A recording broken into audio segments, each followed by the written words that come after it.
Hello my dear lovely students, welcome back to my channel Shubham lecturer. Student, आज का ये video class 12 chemistry का सबसे ज्यादा इंपॉर्टेंट वीडियो है, क्योंकि इस वीडियो में मैं आपके लिए लेकर आया हूं 12th केमिस्ट्री के सबसे इंपॉर्टेंट चैप्टर के महत्वपूर्ण प्रश्नों को। इस चैप्टर का नाम है रासायनिक बलगतिकी, जो कि आपके 12th केमिस्ट्री का चैप्टर नंबर 3 है। अब ये चैप्टर कितना ज्यादा इंपॉर्टेंट है ये मैं बता नहीं सकता, आप सभी को पता होगा, क्योंकि आप लोग 12th केमिस्ट्री की तैयारी कर रहे हैं। ठीक है, तो जितने भी हमारे स्टूडेंट इस बार 2024 में केमिस्ट्री का पेपर देंगे उनके लिए ये वीडियो बहुत ज्यादा स्पेशल है। ठीक है, क्योंकि इस वीडियो में हम रासायनिक बलगतिकी चैप्टर पूरे चैप्टर के महत्वपूर्ण प्रश्नों को एक ही वीडियो में पढ़ेंगे। सही सुना आपने, रासायनिक बलगतिकी के बहुविकल्पीय से लेकर विस्तृत उत्तरीय तक सारे क्वेश्चन को हम इन वन वीडियो यानी कि एक ही वीडियो में पढ़ेंगे। तो दिल थाम के बैठ जाइए, कॉपी और पेन लेकर बैठ जाइए, क्योंकि जिन स्टूडेंट को लगता था केमिस्ट्री मुझे समझ में नहीं आती, उनके दिमाग में मैं सीधे समझा के रहूंगा। ठीक है ना, टेंशन मत लीजिए। तो इस वीडियो में हम रासायनिक बलगतिकी चैप्टर के बहुविकल्पीय प्रश्नों को, अति लघु उत्तरीय प्रश्नों को, लघु उत्तरीय प्रश्नों को और विस्तृत उत्तरीय प्रश्नों को विथ आंसर के साथ पढ़ेंगे। अब आप लोग कहेंगे सर फर्स्ट और सेकंड चैप्टर का क्या होगा, तो उसको मैं ऑलरेडी बता चुका हूं। आप लोग अगर सर्च करेंगे solution full chapter important question Shubham lecturer, आपको वीडियो मिल जाएगा। आपको अगर दूसरा चैप्टर सर्च करना है विद्युत रसायन, तो भी आप सर्च कर लेंगे, आपको वीडियो मिल जाएगा। ठीक है, पीछे शुभम लेक्चरर लगा दीजिएगा। तो चलिए आज के इस वीडियो को स्टार्ट करते हैं। रासायनिक बलगतिकी बहुविकल्पीय से लेकर विस्तृत उत्तरीय तक सारे क्वेश्चंस एक ही वीडियो में। तो चलिए स्टार्ट करते हैं आज का ये इंटरेस्टिंग वीडियो। सबसे पहले हम बहुविकल्पीय प्रश्नों को पढ़ते हैं। तो देखिए स्टूडेंट, बहुविकल्पीय प्रश्न हमारे केमिकल काइनेटिक्स चैप्टर का जो सबसे इंपॉर्टेंट चैप्टर, सबसे इंपॉर्टेंट क्वेश्चन फर्स्ट वाला क्वेश्चन है। देखिए क्या है, जिसको जिसको आंसर पता होगा कमेंट करके बताइएगा, क्योंकि आप लोग हैं टॉपर स्टूडेंट, आपको शायद कुछ क्वेश्चन का आंसर पता भी हो। ठीक है, तो देखिए फर्स्ट है, शून्य कोट की अभिक्रिया के लिए वेग स्थिरांक का मात्रक क्या होता है। चाहे वेग नियतांक आए चाहे वेग स्थिरांक आए, दोनों सेम ही है। तो शून्य कोट की अभिक्रिया जो होती है जीरो ऑर्डर रिएक्शन, इसके लिए वेग स्थिरांक का मात्रक क्या होता है। फर्स्ट है लीटर सेकेंड इनवर्स, सेकेंड है litre mole inverse second inverse, third है mole litre inverse second inverse और फोर्थ है मोल सेकेंड इनवर्स। ठीक है, तो शून्य कोट की अभिक्रिया के लिए वेग स्थिरांक का मात्रक मोल लीटर इनवर्स सेकेंड इनवर्स होता है। अगर प्रथम कोट की अभिक्रिया के लिए पूछा जाएगा तो सिर्फ और सिर्फ सेकेंड इनवर्स होगा, ये ध्यान में रखिएगा। ठीक है, तो शून्य कोट की अभिक्रिया के लिए वेग स्थिरांक का मात्रक मोल लीटर इनवर्स सेकेंड इनवर्स। ठीक है, दूसरा क्वेश्चन देखिए, वेग स्थिरांक ताप बढ़ाने पर, यानी कि अगर आप लोग टेम्परेचर को बढ़ाते हैं तो वेग स्थिरांक पर क्या प्रभाव पड़ेगा, ये क्वेश्चन है। देखिए क्वेश्चन तो ऐसे दिया ही रहेगा, आपको समझना है कि क्वेश्चन में दिया क्या गया है। ठीक है, तो वेग स्थिरांक ताप बढ़ाने पर क्या होगा, किस प्रकार का चेंजेस होगा। फर्स्ट है बढ़ेगा, सेकंड है घटेगा, थर्ड है अपरिवर्तित रहेगा, फोर्थ है इनमें से कोई नहीं। तो अगर आप लोग टेम्परेचर को बढ़ाते हैं तो वेग स्थिरांक भी बढ़ेगा। ठीक है, आप दोनों को प्रोपोर्शनल मान सकते हैं। तीसरा है, किस कोट की अभिक्रिया के लिए वेग तथा वेग स्थिरांक की इकाई समान होती है। मतलब कौन से कोट की अभिक्रिया है जिसके लिए वेग की और वेग स्थिरांक दोनों की इकाई समान होती है, उसके वेग का मात्रक भी वही होगा और वेग स्थिरांक का भी मात्रक वही होगा। फर्स्ट है शून्य, सेकंड है प्रथम, थर्ड है द्वितीय और फोर्थ है तृतीय। तो देखिए जो शून्य कोट की अभिक्रिया होती है इसके लिए वेग तथा वेग स्थिरांक की जो मात्रक होता है, इसका जो इकाई होता है वो समान होता है। मतलब शून्य कोट की अभिक्रिया के लिए वेग का भी मात्रक होगा मोल लीटर इनवर्स सेकेंड इनवर्स और वेग स्थिरांक का भी मात्रक होगा मोल litre inverse second inverse. Fourth question है कि प्रथम कोट की अभिक्रिया के लिए वेग स्थिरांक तथा अर्ध आयु काल में क्या संबंध है। यानी कि फर्स्ट ऑर्डर रिएक्शन जो होता है इसके लिए वेग स्थिरांक और अर्ध आयु काल में क्या संबंध होता है। फर्स्ट है k equal to 0.6932 upon T half, यहाँ पे k है वेग स्थिरांक, टी हाफ है अर्ध आयु काल। सेकेंड है T half equal to k upon 0.6932, third है T half equal to 0.6932 into k और फोर्थ है इनमें से कोई नहीं। तो फर्स्ट वाला ऑप्शन सही होगा, k equal to 0.6932 upon T half. अगर आपको टी हाफ दिया गया है, आपसे वेग स्थिरांक पूछा जा रहा है, तो आप इसको इससे डिवाइड करके निकाल सकते हैं, ठीक है। अगर आपको वेग स्थिरांक दिया गया है, टी हाफ पूछा जा रहा है, तो टी हाफ को इधर ले जाइए, के को इसके नीचे ले आइए और बहुत आसानी से निकाल सकते हैं। ये जो क्वेश्चन है बहुत ही ज्यादा इंपॉर्टेंट है हमारी दृष्टि से, ठीक है। तो इसको भी प्रिपेयर कर लीजिएगा। इसको हटाएंगे और लाएंगे नेक्स्ट क्वेश्चन। 5 नंबर क्वेश्चन देखिए, बहुत इंपॉर्टेंट है। ये जो क्वेश्चन मैं बताने जा रहा हूं, ये फॉर्मूला, इस फॉर्मूले से रिलेटेड न्यूमेरिकल्स आपके एग्जाम में आते हैं, ये ध्यान रखिएगा, ठीक है।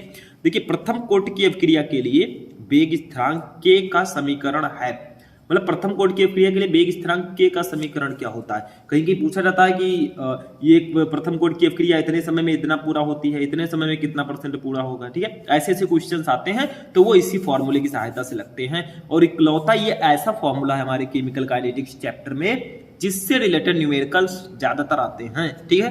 फर्स्ट है k = 2.303/t log 10 a log base 10 a/(-x)। ए क्या है? अभिकारक की प्रारंभिक सांद्रता। a-x क्या है? t समय पश्चात अभिकारक की सांद्रता। t है समय, k है वेग स्थिरांक। दूसरा है k = 4.306/t log base 10 a/(-x)। Third है k = 2.303/t² log base 10 a/(-x)। Fourth है k = 10/t log base 10 a/(-x)। तो इसका राइट आंसर होगा option number first, k = 2.303/t log base 10 a/(-x।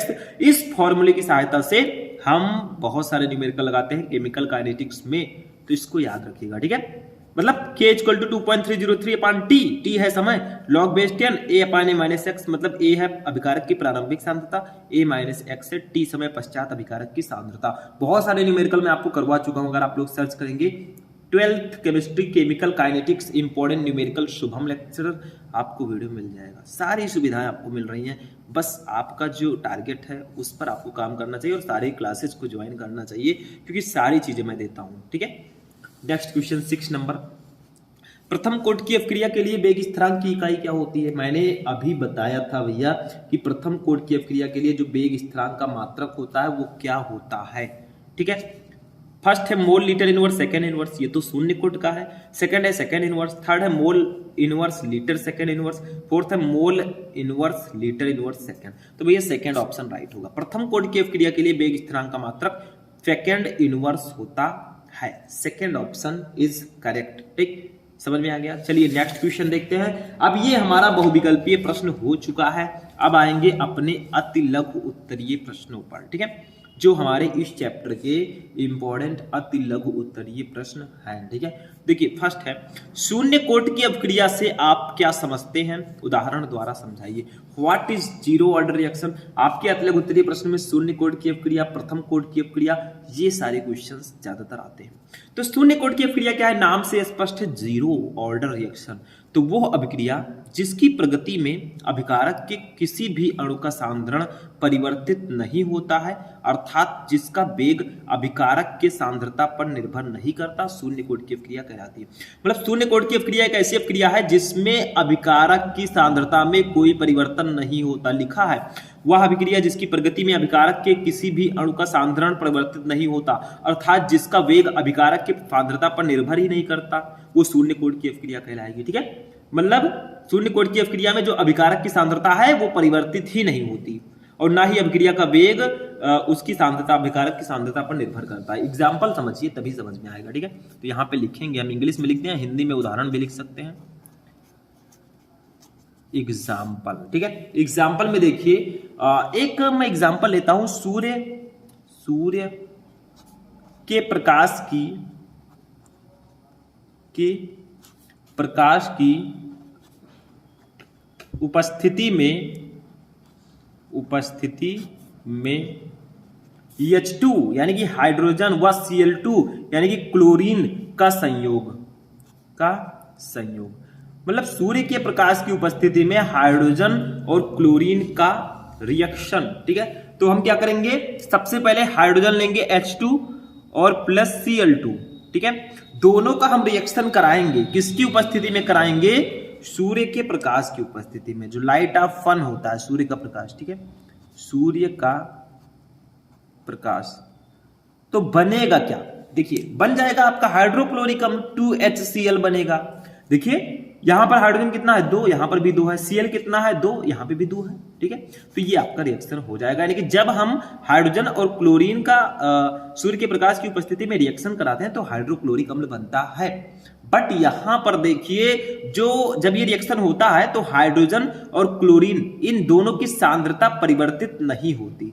यानी कि अभिक्रिया का वेग जो है वो अभिकारक की सांद्रता पर डिपेंड नहीं करता, इसीलिए ये शून्य कोट की अभिक्रिया होगी। अगर यहां से हम अभिक्रिया की वेग निकालें, अभिक्रिया का वेग, ठीक है, का वेग अगर हम निकालें तो देखिए ये ना तो K लगा दिया, ना तो ये H2 पर डिपेंड करेगा H2 की पावर 0, और ना ही ये Cl2 पर डिपेंड करेगा, Cl2 की पावर भी 0। तो भैया पावर जब 0 है, मैंने बताया था अभिकारक के घातों के योग को ही हम अभिक्रिया की कोट कहते हैं, तो दोनों का पावर 0 है तो ये किस कोट की अभिक्रिया होगी? अतः ये शून्य कोट की अभिक्रिया है, जीरो ऑर्डर रिएक्शन, शून्य कोट की अभिक्रिया है। मतलब इसमें जो है, अगर एक चीज और ध्यान रखिएगा, जो अभिक्रिया सूर्य के प्रकाश में होती है वो लगभग जीरो ऑर्डर रिएक्शन ही होती है। ठीक है, तो जब हम हाइड्रोजन और क्लोरीन का संयोग सूर्य के प्रकाश की उपस्थिति में कराते हैं तो हाइड्रोक्लोरिक अम्ल बनता है, लेकिन इसमें अभिकारक की सांद्रता परिवर्तित नहीं होती। यानी कि अभिक्रिया का वेग जो है वो अभिकारक की सांद्रता पर डिपेंड नहीं करता, इसीलिए इसके घात 0 है, तो ये शून्य कोट की अभिक्रिया होगी। घातों के योग को ही हम अभिक्रिया की कोट कहते हैं। ठीक है, तो ये शून्य कोट की अभिक्रिया है। पूरा मैंने समझाने का प्रयास किया और ये क्वेश्चन जो है एग्जाम की दृष्टि से इंपॉर्टेंट भी है। नेक्स्ट क्वेश्चन देखिए, सेकंड क्वेश्चन देखिए क्या है। अब शून्य तो समझ गए, अब प्रथम कोट की अभिक्रिया क्या होती है? प्रथम कोट की अभिक्रिया से आप क्या समझते हैं, उदाहरण द्वारा समझाइए। तो शून्य कोट की अभिक्रिया में अभिक्रिया का वेग अभिकारक की सांद्रता पर डिपेंड नहीं करता, लेकिन प्रथम कोट की अभिक्रिया में अभिक्रिया का वेग केवल एक अभिकारक की सांद्रता पर डिपेंड करेगा, इसीलिए इसे प्रथम कोट की अभिक्रिया कहेंगे, क्योंकि इसमें अभिक्रिया का वेग एक अभिकारक की सांद्रता पर निर्भर करता है। तो देखिए प्रथम कोट की अभिक्रिया वो अभिक्रिया जिसका वेग केवल एक अभिकारक की सांद्रता के अनुक्रमानुपाती होता है, प्रथम कोट की अभिक्रिया कहलाती है। अगर द्वितीय कोट की आपसे पूछी जाए तो वो अभिक्रिया जिसका वेग दो अभिकारक की सांद्रता के अनुक्रमानुपाती होता है, वो द्वितीय कोट की अभिक्रिया कहलाती है। ठीक है, इसका एक उदाहरण देखते हैं, क्योंकि इसमें अभिक्रिया का वेग केवल एक ही अभिकारक की सांद्रता के अनुक्रमानुपाती होगा। तो देखिए इसका होगा SO2Cl2। ठीक है, ये जो हमारा अभिकारक है, ये जब भैया इसको गर्म करते हैं तो हमारा बनता है SO2 सल्फर डाइऑक्साइड अलग हो जाता है और Cl2 हमारा अलग हो जाता है। ठीक है, तो इसमें देखिए जो अभिकारक है SO2Cl2, ठीक है, जब ये अभिक्रिया होती है तो ये अभिकारक जो है इसमें परिवर्तन होता है, और SO2Cl2 के कितने मॉलिक्यूल है? एक ही तो है। ठीक है, तो ये वैसे भी प्रथम कोट की अभिक्रिया होगी, लेकिन यहां से हम अभिक्रिया का वेग निकालेंगे, क्योंकि अभिक्रिया का वेग निकालेंगे तो हमें पता चल जाएगा कि ये किस कोट की अभिक्रिया है, अभिक्रिया का वेग। तो इसमें देखिए जब ये रिएक्शन होता है भैया तो SO2Cl2 जो है इसकी सांद्रता में परिवर्तन होता है, तो यहां पे लिखेंगे SO2Cl2, इसके पावर 1 लगेगा, क्योंकि यहां पे जब अभिक्रिया होती है तो अभिक्रिया का वेग अभिकारक के एक अभिकारक की सांद्रता के अनुक्रमानुपाती होता है, तो ये प्रथम कोट की अभिक्रिया होगी। इसके पावर 1 है, तो ये प्रथम कोट की अभिक्रिया है, अतः ये प्रथम कोट की अभिक्रिया है, प्रथम कोट की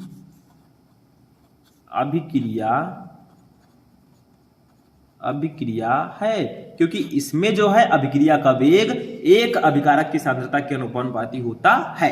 ठीक है, मतलब जब अभिक्रिया होती है तो SO2Cl2 के सांद्रता में परिवर्तन होता है, इसीलिए ये प्रथम कोट की अभिक्रिया होती है। अगर यहाँ पे 2SO2Cl2 होता तो इसके ऊपर 2 लगाते घात के, ठीक है, तभी ये द्वितीय कोट की अभिक्रिया होती। तो ये सारी चीजें, छोटी छोटी चीजें अगर ध्यान में रखोगे तभी इसको आप कर पाएंगे। ठीक है, नेक्स्ट क्वेश्चन देखते हैं, थर्ड पे आते हैं। ठीक है, थर्ड है बहुत इंपॉर्टेंट क्वेश्चन है कि प्रथम कोट की अभिक्रिया के लिए वेग स्थिरांक का मात्रक ज्ञात कीजिए। प्रथम कोट की अभिक्रिया के लिए वेग स्थिरांक का मात्रक, तो मैंने अभी बताया कि प्रथम कोट की अभिक्रिया में जो अभिक्रिया का वेग है वो एक अभिकारक की सांद्रता के अनुक्रमानुपाती होता है। तो पहले देखिए हम लोग, चलिए निकालते हैं इसके लिए मात्रक क्या होगा। तो प्रथम कोट की अभिक्रिया के लिए वेग समीकरण ठीक है। वेग समीकरण जो हमारा होता है प्रथम कोटि की अभिक्रिया के लिए, वो होता है, क्या होता है, के आगे लगा देंगे स्थिरांक और a के पावर 1 होता है। के क्या है, वेग स्थिरांक है, और a है अभिकारक, तो एक अभिकारक की सांद्रता के अनुपाती होता है, तो a के पावर हम 1 लगा देंगे। ठीक है, ये प्रथम कोटि की अभिक्रिया होगी। अब वेग समीकरण तो हमने निकाल लिया भैया, अब यहां से हमें वेग स्थिरांक निकालना है, ये के निकालना है। तो के अगर हमें निकालना है तो के इक्वल टू क्या होगा, देखिए इसको हम इधर लेकर चले जाएंगे। ये क्या है, अभिक्रिया का वेग है। ये देखिए प्रथम कोटि की अभिक्रिया के लिए वेग समीकरण यानी कि अभिक्रिया का वेग है ये, तो अभिक्रिया का वेग, ठीक है, हमें वेग स्थिरांक निकालना है के, तो इसको हम इसके नीचे ले जाएंगे भैया, तो ये आपका नीचे आ जाएगा ए के पावर, या ए ही लिख देते, ए के पावर 1 लिखिए चाहे ए लिखिए। ठीक है, मतलब समझे, ये जो मैंने लिखा था प्रथम कोटि की अभिक्रिया के लिए वेग समीकरण, ये अभिक्रिया का वेग ही है। ठीक है, तो अभिक्रिया का वेग इक्वल टू होता है वेग स्थिरांक और ए के पावर 1। अगर हमें वेग स्थिरांक निकालना है तो इसको इधर ले जाएंगे, तो हमारा अभिक्रिया का वेग अपान ए हो जाएगा। ठीक है, अब देखिए ये प्रथम कोटि की अभिक्रिया के लिए हम वेग स्थिरांक निकाल रहे हैं। देखिए अभिक्रिया का वेग का जो मात्रक होता है वो होता है मोल प्रति लीटर प्रति सेकंड। ठीक है, मोल प्रति लीटर प्रति सेकंड होता है, अपान जो ए है प्रथम कोटि की अभिक्रिया के लिए अभिकारक की जो सांद्रता होती है उसका मात्रक होता है मोल प्रति लीटर, मोल प्रति लीटर। तो देखिए यहां पे मोल प्रति लीटर से मोल प्रति लीटर तो कैंसिल हो जाएगा, लेकिन ये प्रति सेकंड है, तो ये कुछ इस प्रकार से हमारा बचेगा। देखिए ये हमारा बचेगा 1/सेकंड, प्रति सेकंड का मतलब 1/सेकंड। ठीक है, तो इसको सेकंड को अब हम ऊपर ले जाएंगे भैया, सेकंड को ऊपर ले जाएंगे तो सेकंड नीचे है, ऊपर जाएगा तो सेकंड इनवर्स हो जाएगा। नीचे सेकंड के पावर 1 है, ऊपर जाएगा तो सेकंड इनवर्स हो जाएगा। ये होगा आपका प्रथम कोटि की अभिक्रिया के लिए वेग स्थिरांक का मात्रक, जो कि मैं आपको पहले ही बता चुका हूं कि प्रथम कोटि की अभिक्रिया के लिए वेग स्थिरांक का मात्रक सेकंड इनवर्स होता है। ठीक है, तो यही आपका मात्रक हो जाएगा। ठीक है, समझ में आ गया, तो ये आपका मात्रक होगा के इक्वल टू सेकंड इनवर्स। तो प्रथम कोटि की अभिक्रिया के लिए वेग स्थिरांक का मात्रक निकालना आपको आ गया, सेकंड इनवर्स होगा। ठीक है, मतलब अभिक्रिया का वेग का मात्रक मोल प्रति लीटर प्रति सेकंड होता है। ठीक है, और मोल प्रति लीटर जो है अभिकारक की सांद्रता का मात्रक है, तो ये आपका मोल प्रति लीटर से मोल प्रति लीटर कैंसिल, सेकंड इनवर्स बचेगा। ठीक है, तो ये आपका आंसर हो जाएगा। ठीक, तो ये भी क्वेश्चन आपको समझ में आ चुका होगा। अब हम देखेंगे अपना नेक्स्ट क्वेश्चन, क्वेश्चन नंबर 4। ठीक है, ये क्वेश्चन जानना बेहद ज्यादा जरूरी है, क्योंकि ये हमारे बोर्ड एग्जाम की दृष्टि से इंपॉर्टेंट क्वेश्चन भी है। अभी मैंने फॉर्मूला बताया था आपको ऑब्जेक्टिव क्वेश्चन में, उसी फॉर्मूले पर ये न्यूमेरिकल लगेगा। ठीक है, देखिए क्या है, SO2Cl2 को अपनी प्रारंभिक मात्रा से आधी मात्रा में वियोजित होने में 60 मिनट का समय लगता है। आधी मात्रा का मतलब अर्ध आयु काल हमें दिया गया है। यदि अभिक्रिया प्रथम कोटि की हो तो वेग स्थिरांक निकालिए। कैसे निकालोगे, मैंने पहले ही बताया है, इजी तरीका आपको। ठीक है, तो यहां पे देखिए हमें T½ दिया गया है, अर्ध आयु काल। ठीक है, ये हमें दिया गया है 60 मिनट, 60 मिनट। तो पहले तो इसको सेकंड में कन्वर्ट करेंगे। सेकंड में कैसे करोगे, 1 minute equal to 60 second. 60 minute है तो 60 इंटू 60 कर देंगे।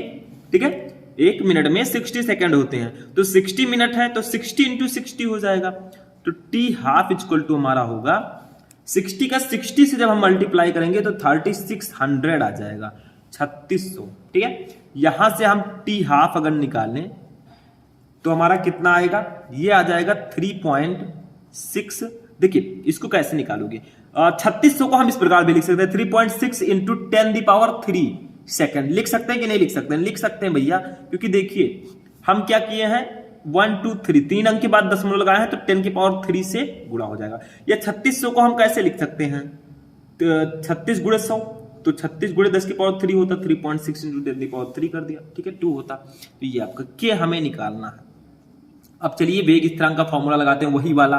के इक्वल टू क्या बताया था मैंने, k equal to 0.6932 upon T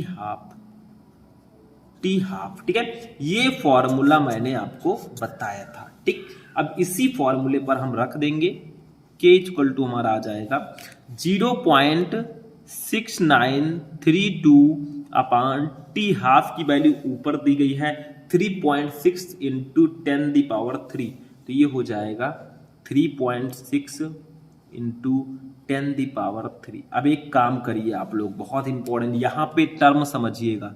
k equal to हमारा क्या होगा, इस 0.6 को हम क्या करते हैं, ये दशमलव को 6 और 9 के बीच में ले आते हैं, 6.932 कर देंगे। देखिए मल्टीप्लाई करने के लिए मैं आइडिया लगा रहा हूं, ठीक है। इंटू जब एक अंक हम राइट आए हैं भैया तो 10⁻⁻1 से गुणा होगा। अगर एक अंक हम इधर जाते तो 10⁻+1 से गुणा होता, एक अंक इधर आए हैं तो 10⁻⁻1 से गुणा होगा, ठीक है। और इस -3 को भी ऊपर ले जाते हैं, इस 3 को ऊपर ले जाएंगे, +3 है नीचे, ऊपर -3 होगा, अपान नीचे आपका 3.6 रहेगा।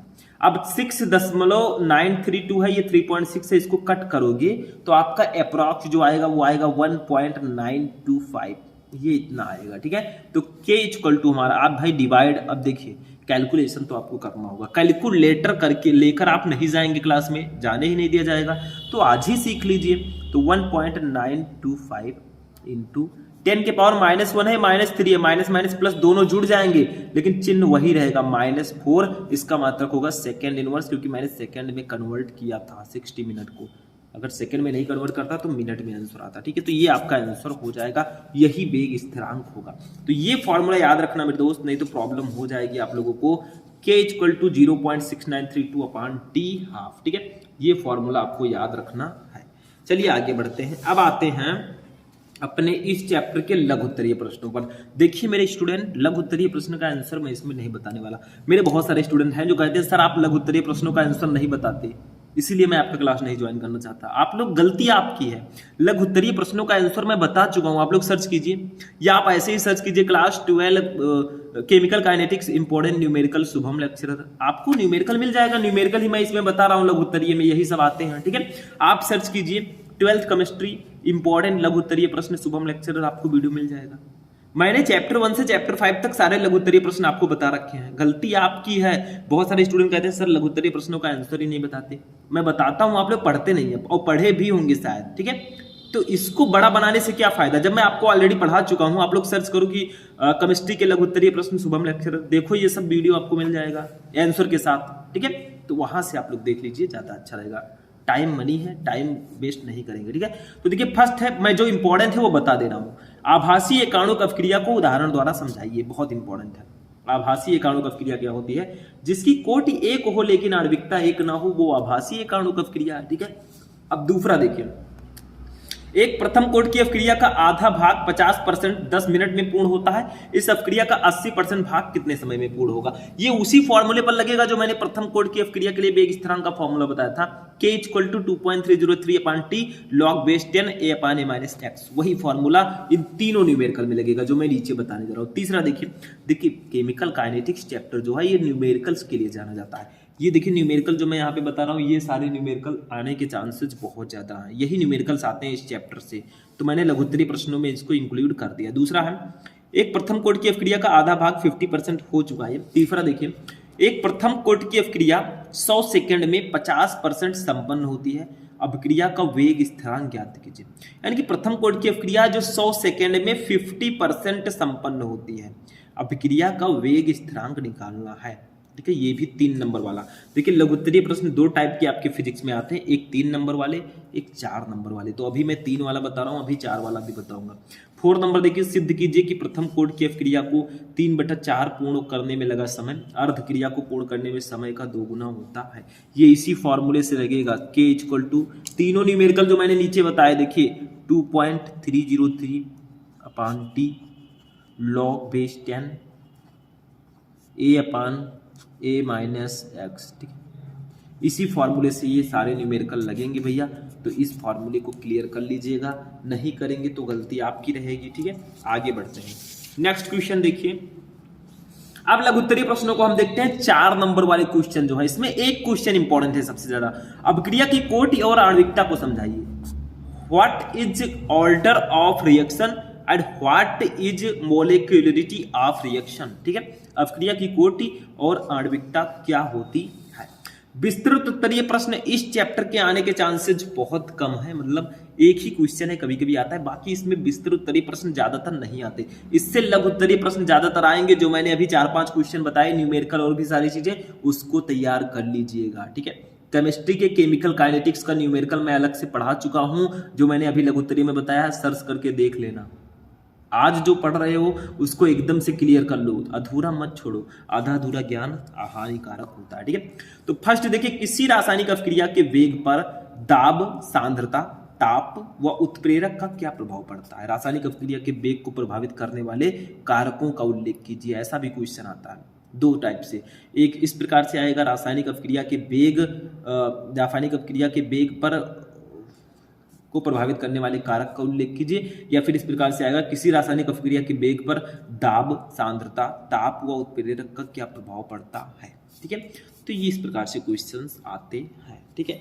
तो आज की क्लास बहुत ही ज्यादा इंटरेस्टिंग थी, क्योंकि इस क्लास में हमने जाना रासायनिक बलगत की चैप्टर के बहुविकल्पीय, अतिलघु उत्तरीय, लघु उत्तरीय और विस्तृत उत्तरीय प्रश्न। टेंशन मत लो मेरे स्टूडेंट, ये तीसरा चैप्टर, ऐसे ही मैं सारे चैप्टर के क्वेश्चंस बताऊंगा, बस आप लोग हमारे साथ बने रहें। इस वीडियो को लाइक कीजिए, चैनल को सब्सक्राइब कर लीजिए। मिलते हैं नेक्स्ट वीडियो में नेक्स्ट टॉपिक के साथ, तब तक के लिए जय हिंद।